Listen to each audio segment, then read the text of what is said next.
Chers lecteurs de notre quotidien régional Bruxelles Star, vous verrez qu'aujourd'hui le décor est très différent parce que nous tournons avec vous une émission touristique à votre destination pour vous donner quelques idées pour cet été, une destination touristique à 300 km environ de Bruxelles. Et nous sommes avec Cathy Giorgetti qui est la responsable de l'Office du tourisme de Luxembourg. Cathy, bonjour. Bonjour et bienvenue à Luxembourg. Merci. Alors Cathy, une question qu'on se pose quand on ne connaît pas nécessairement, il y a beaucoup de Bruxellois qui ne connaissent pas nécessairement Luxembourg. Luxembourgville, c'est quoi? Eh bien, Luxembourgville, c'est ce que vous voyez derrière moi. On est en fait sur le balcon de la Corniche.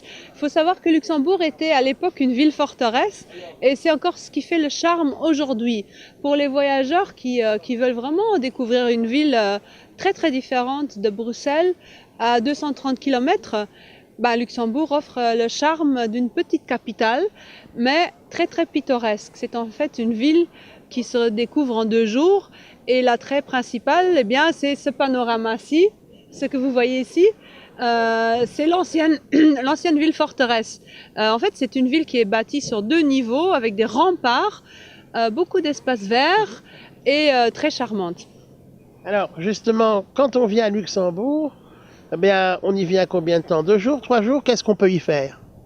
Normalement, les gens aiment bien venir le week-end, donc 2, maximum 3 jours.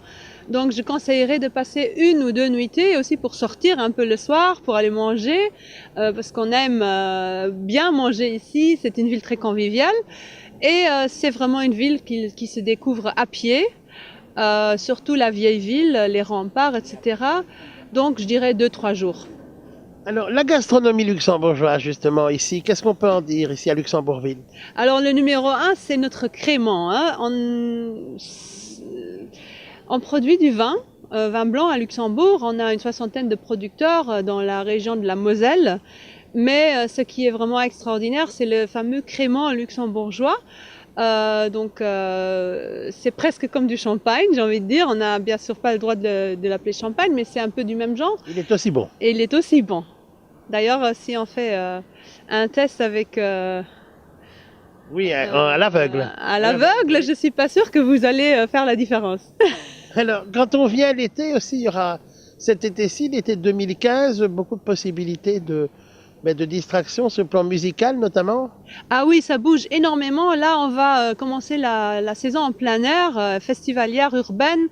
À partir du week-end de Pentecôte, on a un gros festival sur 3 jours, toujours dans les places publiques, place d'Armes, place Guillaume, donc en plein centre-ville. Et alors, ce qui est génial, c'est qu'ici, on ne demande pas d'entrée pour tout ce qui est festival outdoor. Alors, quand faut-il venir? Eh bien, le week-end de Pentecôte. Ensuite, le plus gros week-end de l'année, c'est la fameuse fête nationale à Luxembourg. Donc, c'est la nuitée du 22 au 23 juin. En fait, l'anniversaire de notre grand-duc, mais c'est une fête populaire avec Nuit Blanche où tout le monde est en ville. C'est la grande fête. Et alors, en été, on a un calendrier bien rempli. On a des festivals qui sont en fait très similaires à ceux de Bruxelles, à savoir un festival d'été, Summer in the City. On a un blues et jazz rally que vous connaissez bien. Chez nous, c'est le 25 juillet. On a un festival de musique du monde et de rock le 11 et 12 juillet. Et donc, c'est très semblable à Bruxelles, mais le décor est différent. Oui, alors peut-être un autre point commun avec Bruxelles, c'est que c'est une ville européenne. Oui, on est la 3e capitale européenne, après Bruxelles et Strasbourg. Et bien sûr, c'est une ville très internationale. De un, par les gens qui travaillent ici, à cause des institutions, mais surtout parce que, vous le savez, c'est une ville où on accueille beaucoup de résidents non luxembourgeois. C'est même la ville en Europe qui est la plus multiculturelle. On a 65% de non luxembourgeois, donc d'étrangers, mais j'aime pas ce mot-là, et seulement 35% de résidents luxembourgeois dans notre capitale. Et alors ça fait que c'est une ville où on entend 5 à 6 langues différentes chaque jour et c'est très mélangé. Maintenant, qu'est-ce qu'on a comme institutions européennes? Eh bien, on a la Cour de justice. On les voit derrière nous, on les voit derrière nous, on voit les grandes tours.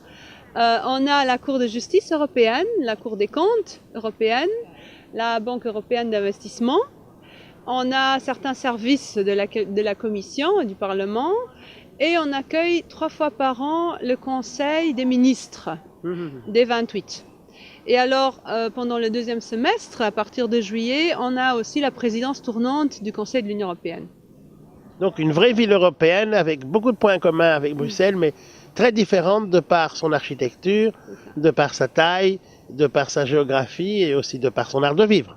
Oui, très différente, mais très conviviale. Alors encore une fois, le charme de cette ville, c'est que tout d'abord c'est une ville, je dirais, inattendue, méconnue, mais qu'on découvre facilement, sans se stresser. Et on peut vraiment découvrir en marchant, en flânant et en prenant du bon temps. Il n'y a pas de métro, il n'y a pas le stress, je dirais, du trafic que vous avez à Bruxelles. Et vous pouvez passer un très bon week-end ici. Merci beaucoup, Cathy. Merci à vous.